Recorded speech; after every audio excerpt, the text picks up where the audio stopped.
Assalamualaikum warahmatullahi wabarakatuh. Hai semuanya, perkenalkan nama saya Elia Herianti Agustin. Saya dari Prodi Manajemen Fakultas Ekonomi. Di sini saya akan membahas tentang emosi dan suasana hati. Kalian tahu nggak apa itu emosi dan suasana hati? Ada istilah yang sangat erat maknanya yaitu afeksi, emosi, dan suasana hati. Afeksi adalah istilah umum yang mencakup kisaran yang luas dari perasaan yang dialami seseorang, meliputi emosi maupun suasana hati. Emosi sendiri adalah perasaan intens yang diarahkan pada seseorang atau sesuatu. Sedangkan suasana hati adalah perasaan yang kurang intens dibandingkan emosi dan sering, meskipun tidak selalu muncul tanpa sebuah peristiwa spesifik sebagai stimulus. Perbedaan emosi dan suasana hati. Afeksi dapat dialami dalam bentuk emosi atau suasana hati. Emosi pertama disebabkan oleh peristiwa spesifik. Yang kedua, sangat singkat durasinya yaitu dalam waktu beberapa detik atau menit. Yang ketiga, spesifik dan banyak seperti amarah, takut, kesedihan, kebahagiaan, jijik, dan terkejut.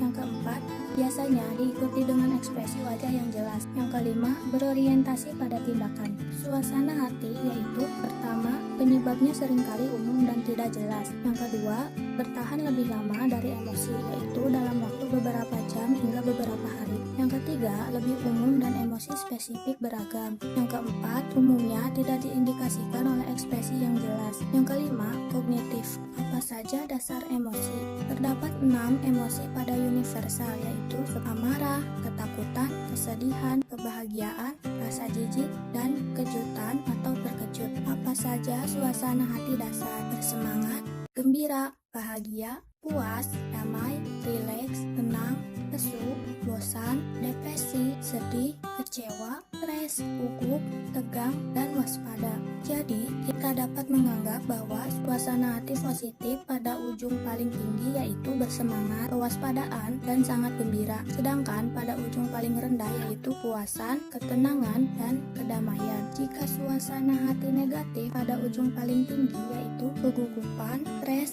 dan kecemasan. Sedangkan pada ujung paling rendah yaitu kebosanan, depresi, dan kelesuan. Fungsi emosi terbagi menjadi dua, yaitu yang pertama, apakah emosi membuat kita tidak rasional? Seberapa sering kalian mendengar seseorang mengatakan, "Oh, kamu hanya sedang emosi." Ini menyatakan bahwa rasionalitas dan emosi saling bertolak belakang.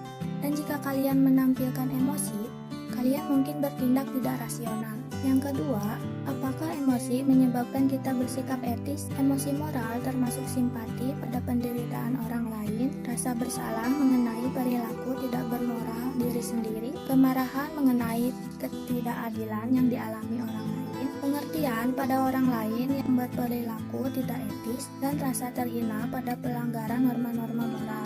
Perasaan ini mengizinkan kita untuk kadang-kadang menjustifikasi reaksi emosional murni sebagai suatu yang etis. Dalam pekerjaan dan kehidupan, penilaian moral kita lebih banyak berkaitan dengan emosi dibandingkan dengan kognisi.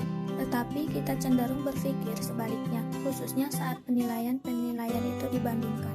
Sumber emosi dan suasana hati. Dari mana datangnya emosi dan suasana hati? Yang pertama, kepribadian. Kebanyakan orang telah membangun kecenderungan untuk mengalami suasana hati dan emosi tertentu lebih sering daripada orang lain. Orang-orang juga mengalami emosi yang sama dengan intensitas berbeda. Yang kedua, waktu dalam hari. Yang ketiga, hari dalam minggu. Yang keempat, cuaca.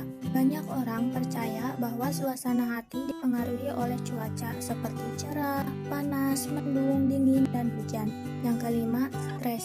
Menumpuknya level stres dapat memperburuk suasana hati dan kita lebih mengalami emosi-emosi negatif meskipun kita kadang-kadang mampu menghadapi stres. Yang keenam, aktivitas sosial. Aktivitas sosial meningkatkan suasana hati positif dan memiliki efek yang kecil pada suasana hati negatif. Yang ketujuh, tidur. Kualitas tidur memengaruhi suasana hati dan keletihan yang meningkat, menempatkan pekerja pada resiko kesehatan, bahwa waktu tidur tidak cukup atau dikurangi membuat sulit untuk mengendalikan emosi.